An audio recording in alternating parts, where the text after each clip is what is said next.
नमस्कार दोस्तों, स्वागत है आपका एस डॉट के मैथमेटिक्स क्लासेस में। डियर स्टूडेंट, आज हम आपको सोल्व कराएंगे एनसीईआरटी की प्रश्नावली 1.2 के सभी क्वेश्चनों को।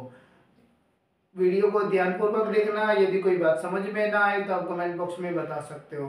तो शुरुआत करते हैं डियर स्टूडेंट प्रश्न नंबर 1 से, जिसमें बोला गया है निम्नलिखित संख्याओं को अभाज्य गुणनखंडों के गुणनफल के रूप में व्यक्त कीजिए। आपको अभाज्य गुणनखंड ज्ञात करने हैं। ओके, हमारे पास फर्स्ट क्वेश्चन नंबर 1 में के 5 पार्ट है, तो पांचों पार्ट को आपको सोल्व करना है।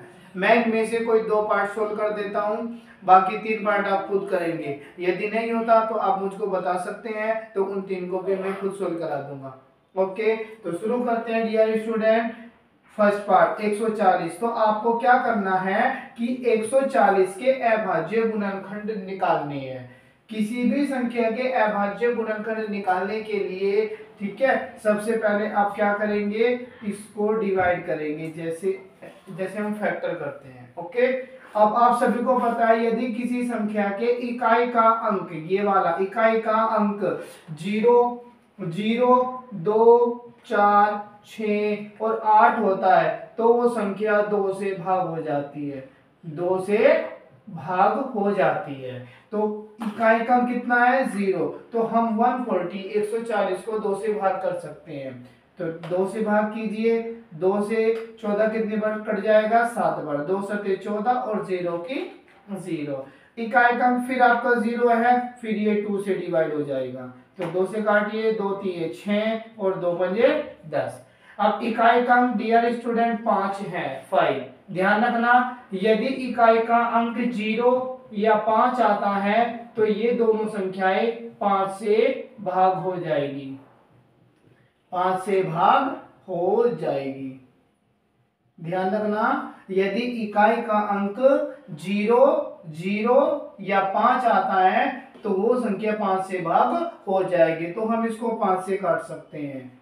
5 सते 35। और जैसे कि आप सभी जानते हो कि 7 एक अभाज्य संख्या है। अभाज्य संख्या वह होती है जो केवल अपने आप से विभाजित हो जाती है, या हम ये भी कह सकते हैं कि जिस संख्या के केवल 2 गुणनखंड होते हैं वो अभाज्य संख्या कहलाती है। जैसे एक तो 1 हो जाएगा और एक वो स्वयं हो जाएगी।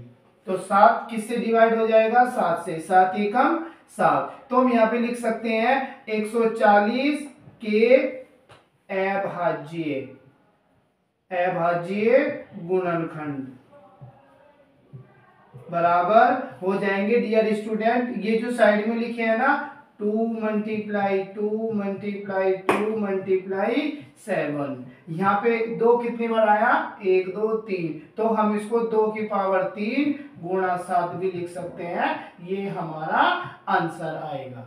तो 140 के जो अभाज्य गुणनखंड है वो 2 की घात 3 गुणा 7, ये आपका आंसर आएगा। ओके, इसी प्रकार आपका 156, 3825, 5005 और 7429 के फैक्टर हो जाएंगे।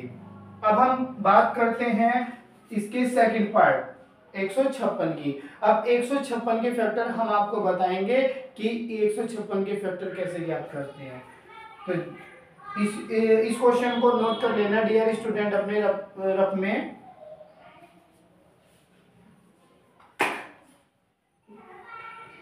सेकंड पार्ट है डियर स्टूडेंट हमारा 156।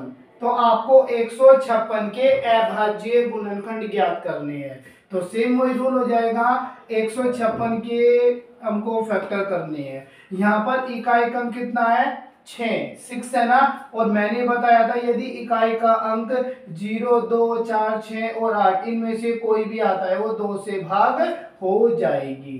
ठीक है, 2 से भाग हो जाएगी। तो यहाँ पे ये 2 से कट जाएगा। 2 से काट लीजिए, 2 सते 14, एक बच गया, 16 हो गया, और 2 8 16। फिर 2 से काट लीजिए, 2 3 6 और 2 9 18। ठीक है, अब देखिए इकाई का अंक 0, 2, 4, 6, 8 में से कोई नहीं है। ठीक है, तो ये 2 से डिवाइड नहीं होगा। इकाई का अंक 0 और 5 भी नहीं है, इसलिए 5 से भी डिवाइड नहीं होगा। लेकिन यदि इन अंकों को जोड़कर, है ना, हमारा 3 का गुणज हो जाता है, मतलब 3 के पहाड़े में आता है, तो वो संख्या 3 से भाग हो जाएगी। कैसे? जैसे 9 और 3 कितना हो गया? 12, और जो 12 होता है वो 3 के पहाड़े में आता है, 3 चौक 12, इसलिए जो 39 39 है ये 3 से भाग हो जाएगा, 3 ही कम 3 और 3 3 9। और 13 कैसी संख्या? अभाज्य, ये केवल अपने आप से घटेगी, तो 13 को 13 से भाग करेंगे तो 1 आएगा। तो हम लिख सकते हैं 156 के अभाज्य गुणनखंड, 156 के अभाज्य गुणनखंड। Prime factor of 156 is equal to हो जाएगा 2 multiply 2 multiply 3 multiply 13। It means 2 कितनी बार आया? 2 बार, तो 2 की पावर 2 हो जाएगी, गुणा 3 और गुणा 13, ये आपका आंसर आएगा। ओके एवरीबॉडी, अब 2 क्वेश्चन मैंने सोल्व कराए हैं और ये 3 क्वेश्चन आपके लिए हैं, 3825, 5005 और 7429।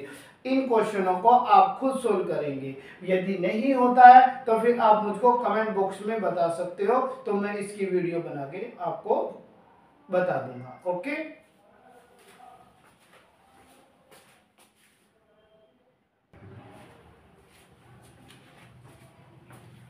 डियर स्टूडेंट, इसका थर्ड पार्ट भी सोल्व कर लेते हैं, हम थर्ड पार्ट भी सोल्व कर लेते हैं। ओके, थर्ड पार्ट भी सोल्व कर लेते हैं, आप बाकी प्रैक्टिस कर लेना।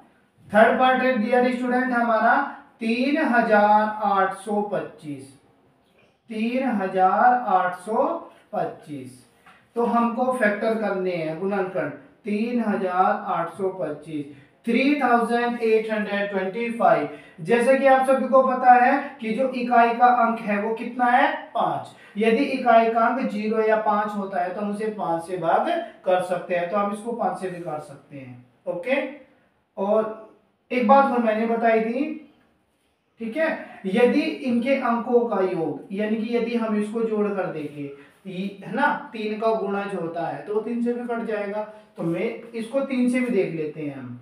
5 और 2 7, 8 और 7 15 और 3 18, तो 18 जो है वो 3 के पहाड़े में आता है, 3 छंग 18, तो ये 3 से भी कट जाएगा। तो सबसे पहले हम इसको 3 से डिवाइड करेंगे, तो 3 से डिवाइड कीजिए, कितने टाइम्स होगा?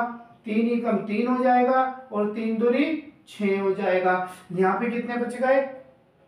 2, 2 और 2 कितने हो गए? 22, 3 सते 21, है ना, 3 सते 21, यहाँ पे कितना रह गया? 1, इसको देंगे तो 15 और 3 पंजे 15।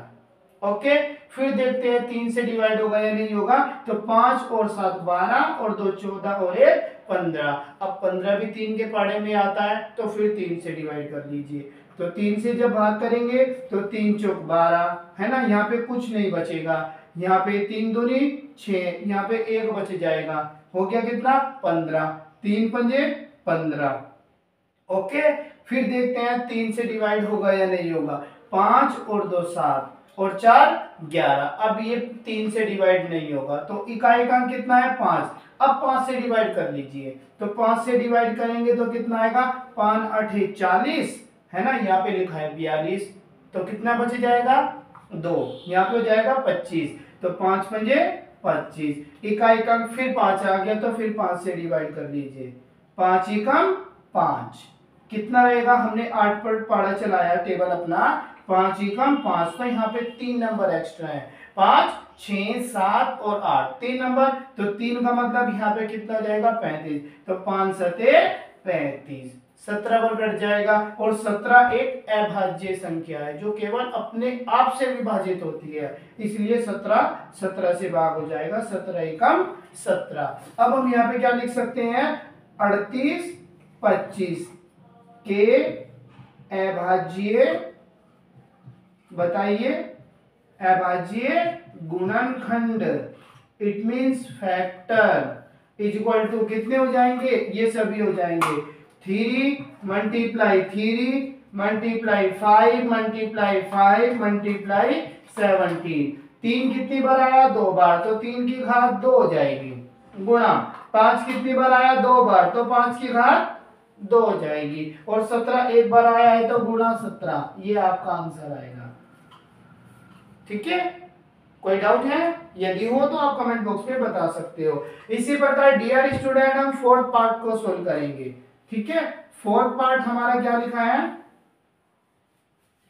फोर्थ पार्ट हमारा लिखा है 5005, इसको डिवाइड करेंगे। अब 5005 में भी सेम रूल फॉलो होगा। ठीक है, ये एलसीएम टाइप में डिवाइड कर लेते हैं। अब देखिए पहले हम 3 से देखते हैं, 5 और 5 10, 10 3 के पहाड़े में नहीं आता, इसलिए ये 3 से डिवाइड नहीं होगा। पर इकाई काम कितना है? 5, तो ये किससे डिवाइड हो जाएगा? 5 से, तो आप इसको 5 से डिवाइड करेंगे। 5 एकम 5, कुछ नहीं बचेगा, 0 की 0, 0 की 0, और 5 एकम 5। ओके, अब किससे डिवाइड होगा? अब इसको आप डिवाइड कर लीजिए, किससे डिवाइड करेंगे? ये 11 से डिवाइड हो जाएगा। 11 से कीजिए, 11 9 जा 99, है ना, 11 9 99, एक बच गया, 1 और 1 11, 11 एकम 11। ओके, अब ये किससे डिवाइड होगा? अब ये हो जाएगा 13 से डिवाइड, है ना, 13 से कर लीजिए, 13 सते 91, 7 बार, और 7 कैसी संख्या? अभाज्य, तो इसको भी 7 से डिवाइड कर ले, 7 एकम 7। ठीक है, जरूरी नहीं है कि देखो यहाँ पे ना जो 1001 था ये 7 से भी डिवाइड हो सकता है, तो आप यहाँ ऊपर 7 से भी डिवाइड कर सकते हो, फिर इसके बाद 11 से डिवाइड कर सकते हो, फिर 13 से, फैक्टर में कोई फर्क नहीं पड़ेगा। समझ में आई यह बात? तो ये हमारा आंसर क्या आएगा? 5005 के अभाज्य गुणनखंड, 5005 के अभाज्य गुणनखंड क्या हो जाएंगे? 5 गुणा, है ना, 11 गुणा 13 गुणा 7, ये आपका आंसर आएगा। ओके एवरीबॉडी, सब अकेले अकेले नंबर है, सिंगल सिंगल है, तो इसलिए मल्टीप्लाई में ऐसे ही रहेंगे। तो 5005 के जो अभाज्य गुणनखंड है वो 5 11 13 और 7 हो जाएंगे। ठीक है डियर स्टूडेंट, अब एक पार्ट इसका रह गया, ये आपको खुद करना है, 7429, इसको आप खुद करके बताएंगे, और इसका जो आंसर है, इसके जो अभाज्य गुणनखंड है, आप मुझे कमेंट बॉक्स में लिखकर बताएंगे इसका क्या आंसर आया।